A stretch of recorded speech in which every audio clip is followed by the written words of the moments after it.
besok mau ngajar hari Jumat, tapi kita nggak punya uang belanja. Aduh, kita sudah mengajarkan di sekolah seperti ini, kehidupannya seperti ini, tapi di rumah itu kehidupan mereka seperti beda. Jadi berbeda, itu sedih rasanya.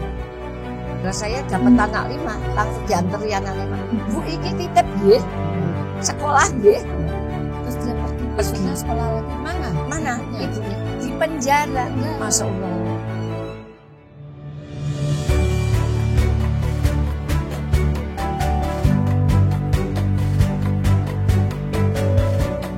Halo Medland People, kembali lagi bersama saya Forilia di acara The Legacy di Medland Channel. Apa kabar semuanya? Semoga kita semua dalam keadaan sehat selalu. Dan seperti biasa, untuk program The Legacy ini, kita mengundang tokoh-tokoh inspiratif yang tentunya berjasa bagi bangsa dan negara kita. Nah, seperti yang Medland People boleh lihat, saya sudah berada di Rumah Baca 2 Mawar Merah, Ibu Guru Kembar. Dan tentunya Ibu Guru Kembar akan menjadi bintang tamu di program Legacy kita kali ini. Dan supaya nggak penasaran lagi, kita simak dulu video yang berikut ini. Dua kembar atau akrab disapa Ibu Guru Kembar lahir di Semarang 4 Februari 1950. Anak dari Raden Mas Hadi Suharno dan Raden Ayu Suminah kini tinggal bersama di Kelapa Gading, Jakarta Utara. Keduanya adalah pendiri dari Guru Sekolah Darurat Kartini yang sejak 1990 memberikan layanan pendidikan gratis bagi anak-anak warga miskin di Jakarta, serta mendirikan ratusan rumah baca dan sekolah di berbagai wilayah, terutama di pedalaman, daerah terpencil, dan pesisir pantai. Di usia 71 tahun sekarang ini, keduanya masih aktif dan melakukan berbagai kegiatan sosial, menjadi relawan bencana alam dan bencana sosial. Kiprahnya di dunia pendidikan membawa Ibu Guru Kembar menerima banyak penghargaan, baik dari pemerintah dan non-pemerintah. Halo Ibu Guru Kembar. Ya, apa kabar Bu? tentunya baik. Alhamdulillah. Oke. Mungkin sebelum kita lanjut ke pembicaraan kita selanjutnya, supaya Medland People tahu nih, mana Ibu Rian, Ibu Rosi yang mana? Saya Ibu Rosi, saya Ibu Rian. Oke. Dicatat ya Medland People supaya nggak salah. Oke.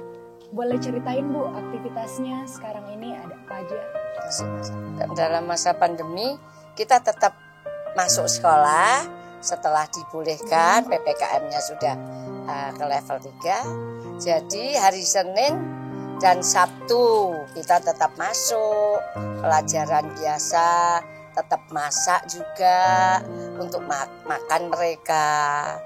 Hanya yaitu murid-murid kita itu ada yang tidak ada, itu 35, itu yang sudah remaja. Ya, tapi yang anak-anak kecil masih masuk lagi yang SD. Tetap jumlahnya 150, itu sedikit. Kalau dulu jumlahnya sampai 1.500. Pada saat Pak Nanda dengan keluarga datang ke sekolahan kita yang di kolong tol Pluit. Nah, itu banyak sekali. Beliaunya bilang gitu, iya tapi kok enggak pakai seragam gitu. Jadi terus Bapak Nanda memberikan seragam 1.500, itu diberikan seragam semua. Jadi sama saja Pak Nanda itu memberikan baju agar mereka tetap duduk di bangku sekolah. Ada seragamnya yaitu putih dan biru. Jadi pertama kali itu Bapak Nanda. Sampai murid kita 3.033. Sampai kita dapat murid 1.500 dan 3.000. Iya. Luar biasa ya Bu. Oke. Kalau boleh tahu Bu, dari kapan sih mulai ada sekolah untuk anak-anak ini? Kalau untuk anak-anak itu di Jakarta tahun 90, tetapi pada saat kita di daerah masing-masing, karena Bu Rosi ada di Kalimantan, saya ada di Lombok, saya juga sudah mengajar anak-anak yang tentu tidak sekolah. Tahun 70-an, tahun 70-an. Jadi hidup kita memang sudah mengajar untuk anak-anak tuh sudah mulai tahun 70. Cuman dulu waktunya tidak hanya untuk ngajar kan masih untuk berumah tangga, untuk mendidik anak-anak. Tapi setelah di Jakarta kan anak-anak sudah selesai, sudah pada menjadi dokter, jadi insinyur gitu. Nah, kitanya waktunya jadi semuanya ya untuk anak-anak yang membutuhkan tentunya. Baik Bu. Nah, kalau boleh tahu nih siapa yang duluan punya ide atau yang duluan kepikiran untuk membuat sekolah? Sama-sama sih, sama-sama karena kan di daerah Rian juga buka sekolah, saya juga. Tapi setelah di Jakarta memang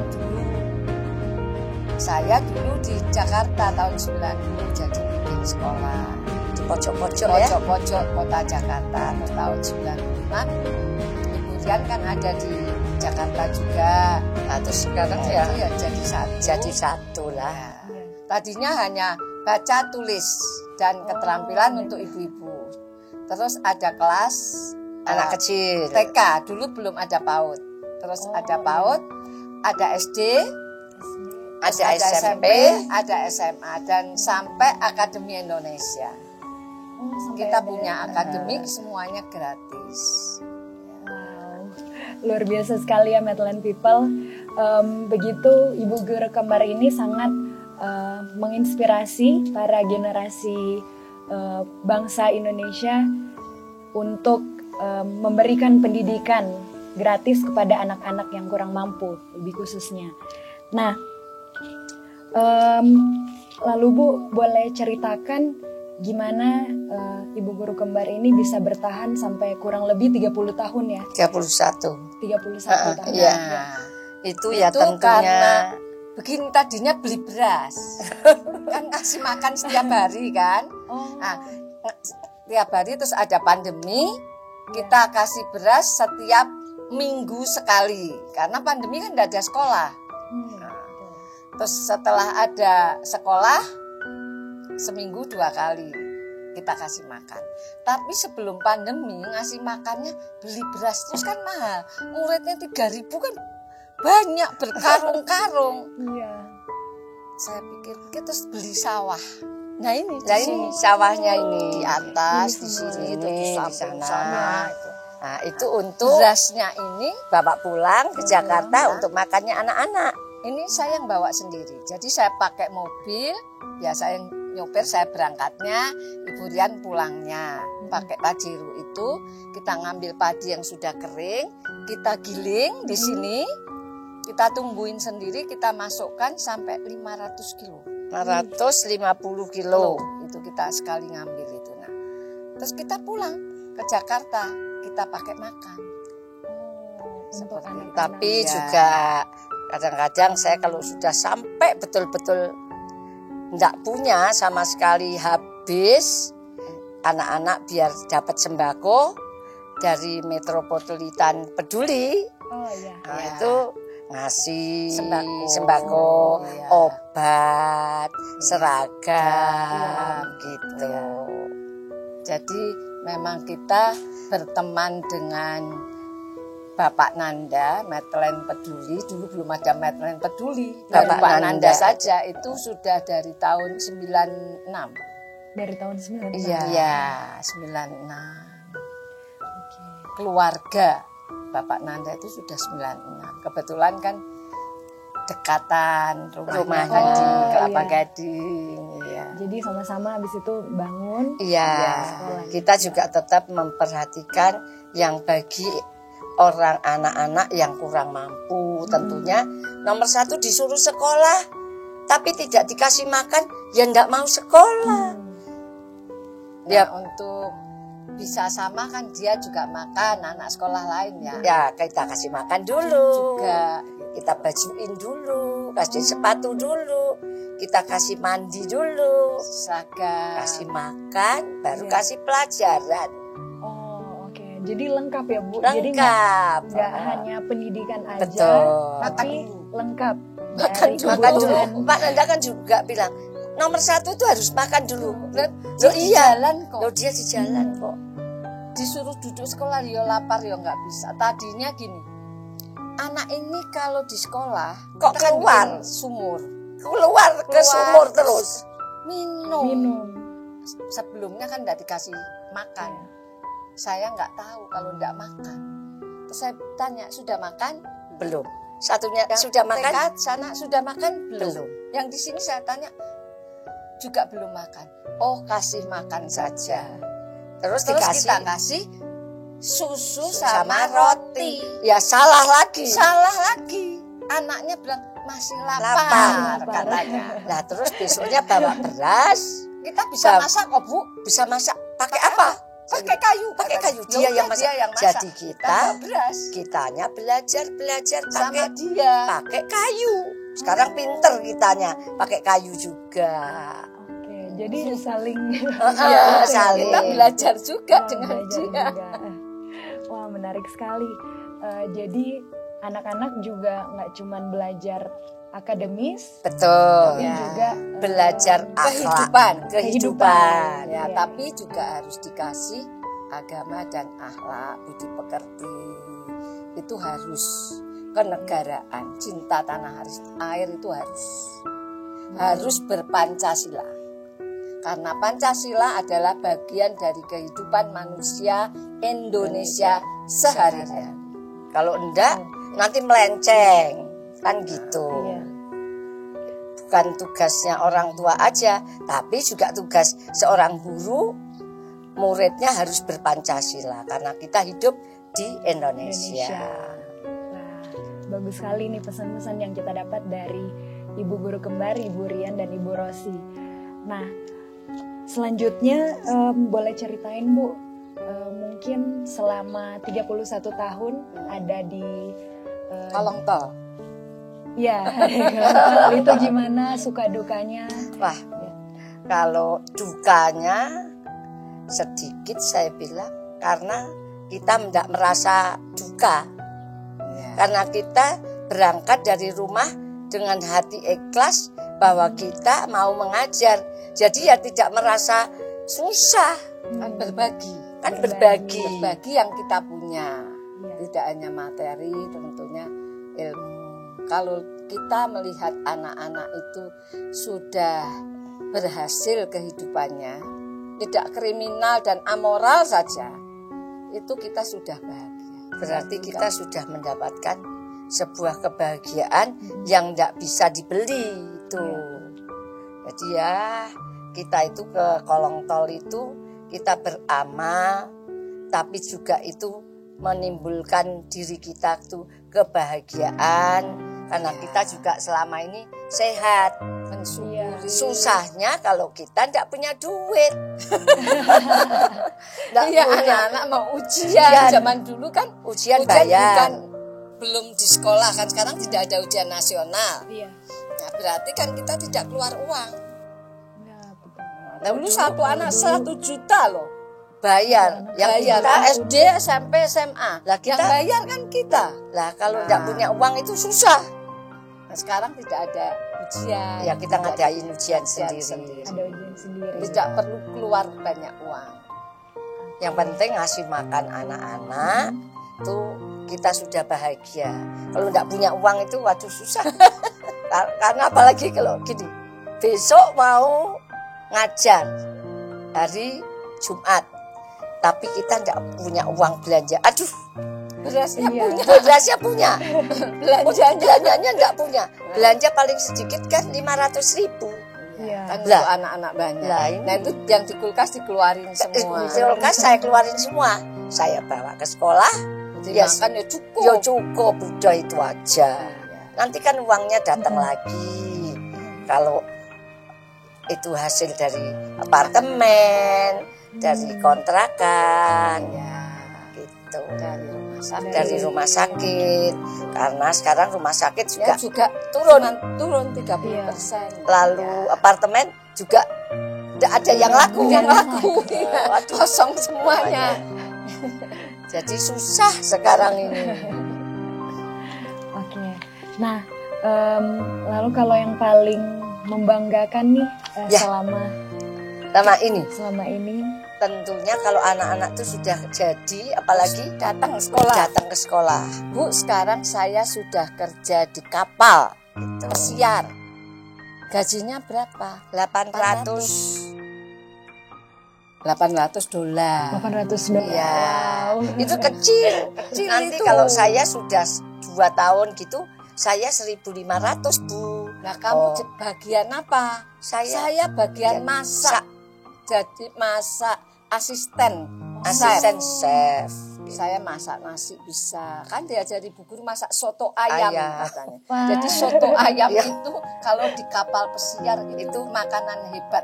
Sate Makanan ayam, soto ayam, nasi goreng, mie goreng. Itu makanan Hebat. yang Nah, hebat. padahal kita mengajarkan mereka di sekolah itu, Ya itu. masak kan sekian ini, itu nasinya. Dia udah bisa. Nyambelnya Nggak lagi nggak perempuan harus nyambel. nyambelnya kan segini, bukan Iya. pakai chopper, pakai ulek-ulek gitu. Itu Iya. banyak yang Kerja di Bali, di Bali juga. jadi chef juga. Terus ada yang jadi polisi, ada yang jadi TNI, ada yang bujik tangkis sampai sudah jadi juara lah. Jadi Iya. juara kan ada. Ya, nah tapi ada juga yang masih di pinggir jalan. Jalan ada lah, itu Ada.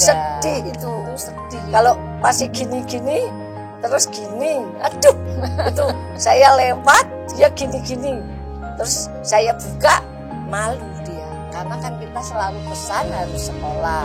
Pulang sekolah boleh kerja. Tapi Paruh waktu. tapi Iya. bukan kerja di jalan. Oke. Nah, Bu Rian dan Bu Rosi selama kurang lebih 31 tahun ini mengajar, terus berbagi dengan anak-anak yang kurang mampu. Pernah nggak sih terlintas di dalam pikiran Ibu Guru nih untuk menyerah gitu? Oh enggak. Enggak pernah menyerah. Orang hidup itu kan punya tujuan. Terus yang nomor satu harus selalu bersyukur. Kita bersyukur, oh dikasih Allah Subhanahu wa Ta'ala misalnya 100. Ya kita harus mensyukuri. Tapi itu bukan hak kita semua loh. Iya. Itu 2,5% kalau orang Muslim. Kalau saya enggak. Kalau dulu muda 25%. 25% Saya kasih kita kasihkan untuk orang yang bukan. membutuhkan. Jadi kan Bapak kan dokter spesialis kandungan. Jadi rumah sakitnya menghasilkan 25% untuk orang. Kita hidup itu bersyukur. Kita harus ikhlas, terus berbagi itu harus. Iya. Kalau kita bisa menjalankan seperti itu, kita akan Mendapatkan tentunya tuntunan oleh Tuhan Tuhan. itu yang baik. Kita apa yang kita inginkan pasti ya diberikan. Dilancarkan. Tidak Iya. usah uang, anak-anak baik, anak-anak sekolahnya selesai. terus Itu kan bekerja sama baik, aja. sama saja. Itu rezeki. Jadi beban hidup ini apa jalannya itu mulus-mulus saja. Mulus-mulus Ya. saja. Jadi kebahagiaan di dalam hati kita itu selalu ada kebahagiaan. Walaupun kita setiap hari pergi dari pagi sampai Habis subuh habis subuh, kita pergi pulangnya maghrib. maghrib. Iya. Kayak orang bekerja dibayar itu. Iya. Nah, saya jadi penasaran yang paling berkesan selama 31 tahun ini mengajar anak-anak yang terlantar seperti itu apa Bu yang paling berkesan? Berkesan itu kalau saya yang makin bukan berkesan, tapi sangat sakit kenapa mereka kok sulit sekali bangun. Kita sudah mengajarkan di sekolah seperti ini, kehidupannya seperti ini. Tapi di rumah itu kehidupan mereka seperti berbeda. Jadi berbeda. Itu sedih rasanya. Sedih, kecuali mereka bisa sama caranya didik anak itu. Anak ini begini, ini di sekolah begini, bisa sama enak. Jadi anaknya itu cepat berangkatnya. Tapi kalau ini antara tarik menarik antara orang tua dan guru, itu yang buat kita selalu sedih. Iya. Ada pernah anak 5, ibunya di penjara. Di penjara saya dapat anak 5, langsung dianteri anak 5. Bu, iki titip nggih. Sekolah nggih. Terus dia pergi besoknya sekolah lagi, mana? Mana ibunya? Di penjara. Masya Allah. Nah ya saya bilang ya udah makan Ya udah makan sini, tidur sini. Itu hal biasa. Hal biasa. Oke. Saya mendengar cerita dari ibu guru kembar. Memang kalau melihat anak-anak seperti itu pasti kita langsung berempati buat membantu mereka ya Bu. Oke. Nah, kalau sekarang kita lihat kan ibu guru kembar nih masih semangat banget untuk mengajar ke anak-anak. Nah, apa sih yang membuat ibu guru kembar nih masih punya semangat yang sama itu dari dulu sampai sekarang ini? Tentunya tanggung jawab kita sebagai warga negara Indonesia yang telah diberikan sama Tuhan kelebihan. Nah, kita harus juga memberikan untuk bangsa ini lewat sebuah pendidikan, tentunya untuk anak-anak. Itu kan sebuah kebahagiaan juga. Kalau kita walaupun hanya sedikit ya, sedikit kan kita enggak seperti pemerintah kan tentunya. Kalau pemerintah kan bisa banyak. Itu pun kita masih bisa berjalan-jalan, tidak hanya di Jakarta. Kita kan punya rumah baca seperti ini dari Sabang sampai Merauke. Ada di Gorontalo, waktu itu bersama Pak Nanda juga. Terus di Ciririt. Ciririt itu yang naik kapal kita. Di Lampung, di ada, Lampung, di Papua, di NTT. Sudah banyak semuanya cabangnya, Bu. Semuanya ada 264. Wow, luar biasa Medline People. Ada 264. Ya, tapi bukan kita yang ngurus. Kalau di sana kita serahkan dengan TNI. Jadi TNI yang mengajar, orang asli sana bersama-sama 2. Jadi sampai Kalimantan. Kalimantan biasanya juga di ada perbatasan. Di perbatasan ya yang betul-betul enggak ada jalan. Jalannya yang susah gitu. Pakai motor gitu. Nah, itu kita sama-sama TNI dijaga perbatasan. Itu kita punya rumah baca. Biasanya di Koramil. Oh, di Koramil. Ya. Di Poso kita juga punya itu sampai 55 rumah baca. Iya, di Poso saja. Wow.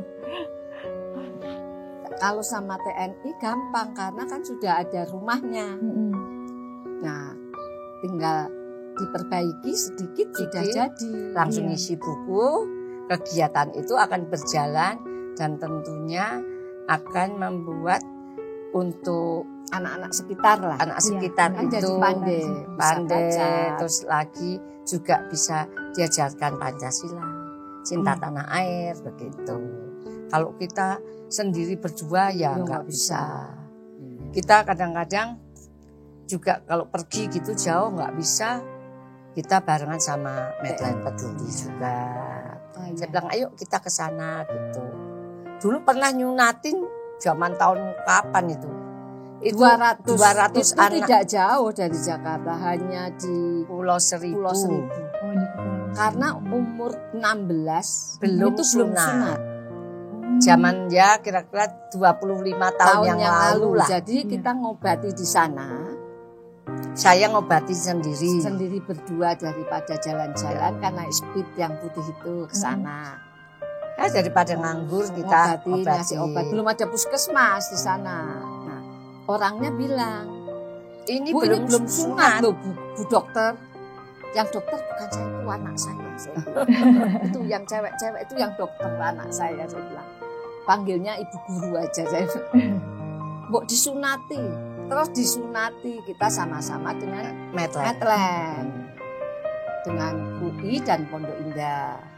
Itu 200 anak. Iya. Sekarang kan sudah ada puskesmas. Ada puskesmas kemarin kita sudah bagus sekarang. Jadi sudah bisa ya kalau sudah bagus tidak perlu kesana. Tidak perlulah kita kesana, ya ke tempat lain aja yang belum bagus. Dan saya buat rumah baca di sana juga masih. Oke, Ibu Guru Kembar, boleh ceritain nggak ini kenapa sampai bisa kepikiran untuk mendirikan rumah baca di tengah sawah di daerah Puncak Cianjur, Desa Munjul. Iya. Tentunya kita lihat sekeliling kita di sini tidak ada buku. Anak-anak kalau mau baca bagaimana? Saya bilang kenapa nggak bikin rumah baca di sini ya? Terus kita ngobrol-ngobrol kan sekalian bisa untuk sholat-sholat gitu yang pagi, yang nyangkul gitu kan bisa sholat. Terus kita ngomong-ngomong dengan Bapak Nanda, oh iya Bu, katanya gitu. Boleh bikin. Nah, makanya dibuatkan di sini. Tujuannya untuk anak-anak di sini supaya dia bisa baca-baca. Dengan baca dia punya pengetahuan yang sangat luas. Ya. Karena informasi ada di buku dari mana saja kan. Ya. Nah, Sini kan jauh dari mana-mana. Buku sangat penting untuk mereka. Nah ini sementara ini masih dibuka oleh Bapak Bisa Sabtu dan Minggu. Sabtu ya, kalau yang ngurusin sawah saja. Di samping bisa baca-baca, tambah pengetahuan, kan udaranya sejuk, suasananya asri, pemandangannya kan indah. Sambil baca, duduk di pinggir sawah situ kan enak sekali. Iya, betul. Saya juga pas di sini enak banget suasananya. Iya. Nah, begini, jadi kita ini punya sawah di sini biasanya pas kita pelatihan untuk tanam padi atau panen padi, tapi anak-anak nggak ada dibaca. Nah, makanya kita kepikiran bagaimana kalau kita buat rumah baca di tengah sawah, kita ambil sedikit, nggak apa-apa. Sholat. Nah, di sini tetap sawah. Pak Nanda juga bilang rumah baca bagus Bu.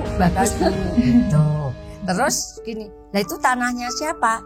Ya tanahnya kita berdua. Oh boleh kalau boleh kalau gitu.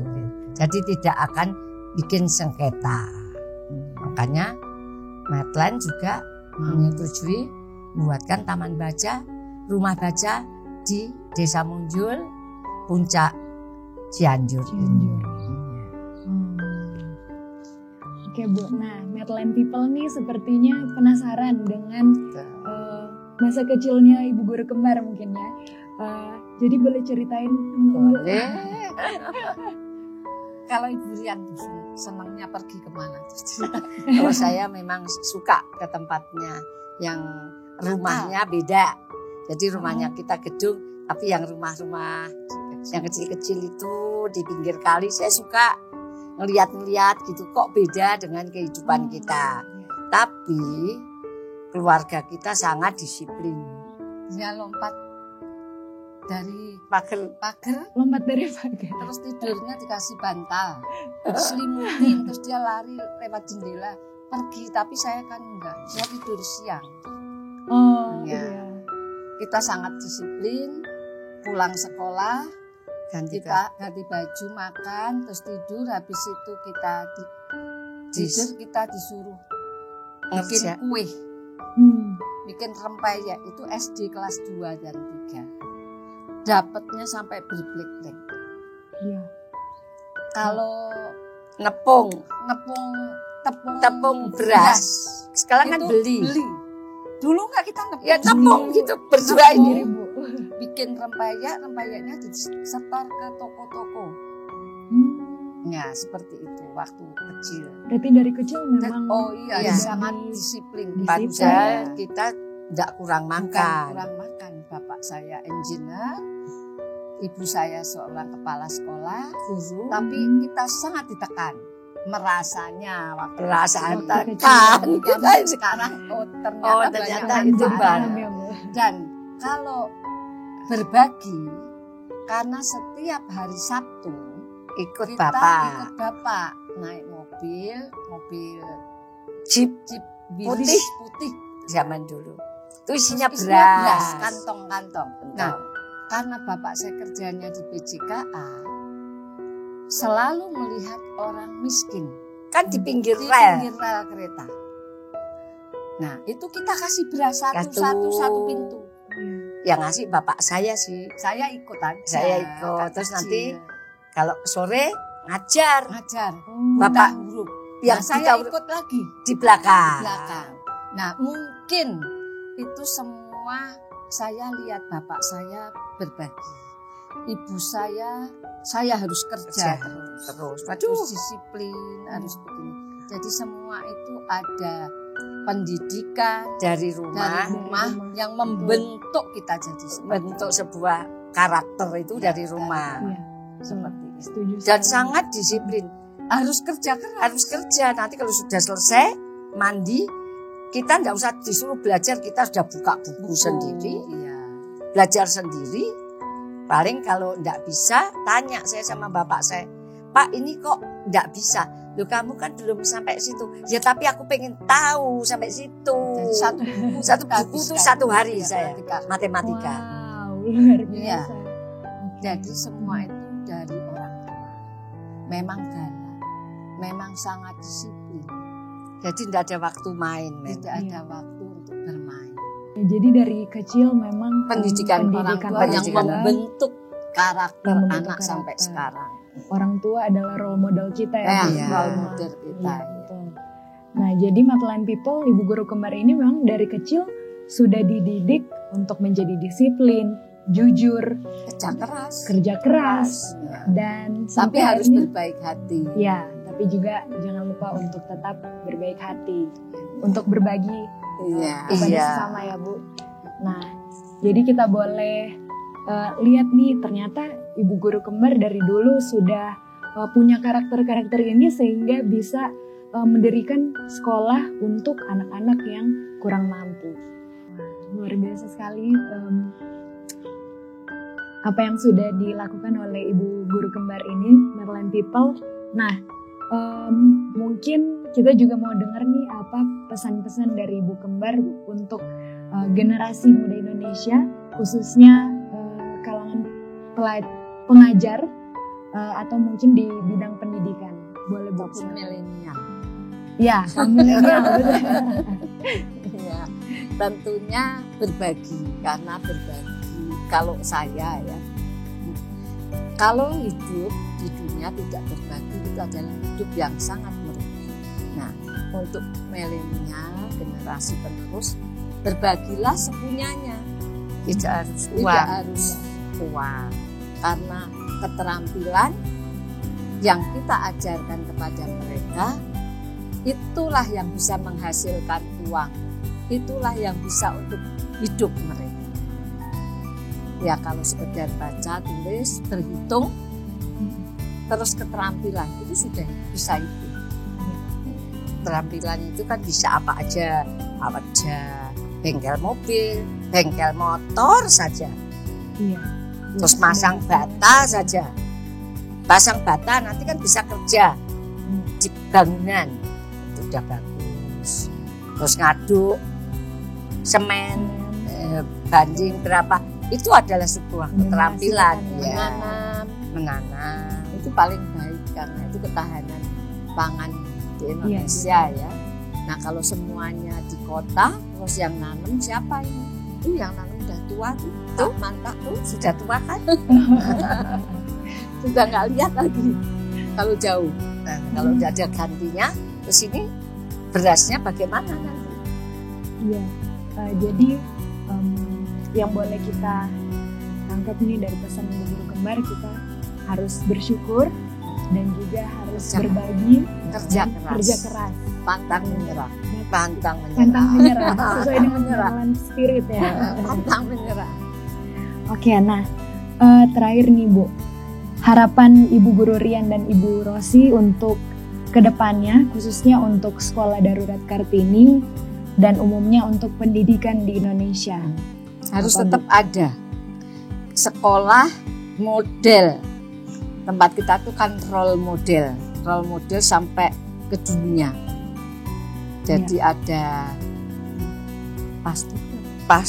pastor sedunia 27 itu datang ke tempat kita melihat role modelnya pendidikannya itu seperti apa. Di situ jadi harus tetap ada untuk mereka karena mereka itu tidak punya ID, sedangkan pemerintah mengharuskan dia punya ID untuk punya NIK untuk ke sekolah. Nanti dapat semuanya itu fasilitas, ada KIP, ada KJP, ibunya dapat PKH, ada beras miskin, ada BPJS, itu dapat semua. Lengkap. Iya. Tapi yang nggak punya NIK, nah ini untuk mereka itu kita masih harus tetap ulur tangan. Tetap harus ada untuk mereka. Kalau nggak ada, kan mereka nggak bisa mengisi kemerdekaan ini. Masuk kita mau diisi orang lain apa warga negara lain. Kan harus warga negara Indonesia. Nah, itu tugas kita yang harus kita didik supaya untuk mengisi generasi yang sudah nggak ada diganti mereka, bukan orang asing yang duduk di sini. Iya. Sekarang pun kan sudah mulai manajer itu orang asing sudah nggak ada, sudah pada pulang ke negaranya. Kan orang Indonesia sih ya. Nah, kita mulai sedikit-sedikit nanti semuanya orang Indonesia. Oke, Medland People, luar biasa kita sudah mendengar cerita dan pengalaman yang begitu menginspirasi dari Ibu Guru Kembar, Ibu Rian dan Ibu Rosi. Dan tadi pesan-pesan yang sudah kita dengar dari pengalaman Ibu Guru Kembar selama 31 tahun di bidang pendidikan, mengajar anak-anak yang kurang mampu di Sekolah Darurat Kartini sampai mendirikan rumah baca yang kurang lebih sudah 260-an rumah baca ya, yang tersebar di seluruh wilayah Indonesia. Kita boleh belajar kalau dengan semangat, kerja keras, dan juga tentunya bersyukur dan pantang menyerah ya Bu. Tentunya kita boleh mencapai tujuan kita untuk membangun bangsa dan negara kita. Dan sama seperti Medland Spirit juga, kita harus pantang menyerah dalam menghadapi situasi apapun ya Bu, supaya kita siap untuk menghidupi kehidupan kita seperti tadi yang sudah disampaikan oleh Ibu Guru Kembar. Oke, Medland People, terima kasih sudah menonton The Legacy bersama dengan Ibu Guru Kembar, Ibu Rian dan Ibu Rosi. Terima kasih juga untuk waktunya Bu, sudah bersedia kita ngobrol, kita cerita pengalaman dari Ibu Guru Kembar di bidang pendidikan. Dan tentunya untuk Medland People, semoga kita semua tetap semangat, kerja keras, dan pantang menyerah dalam menghadapi kehidupan yang kita jalani saat ini, khususnya dalam situasi pandemi. Dan saya berdoa semoga kita semua sehat selalu dan sampai jumpa di episode The Legacy selanjutnya.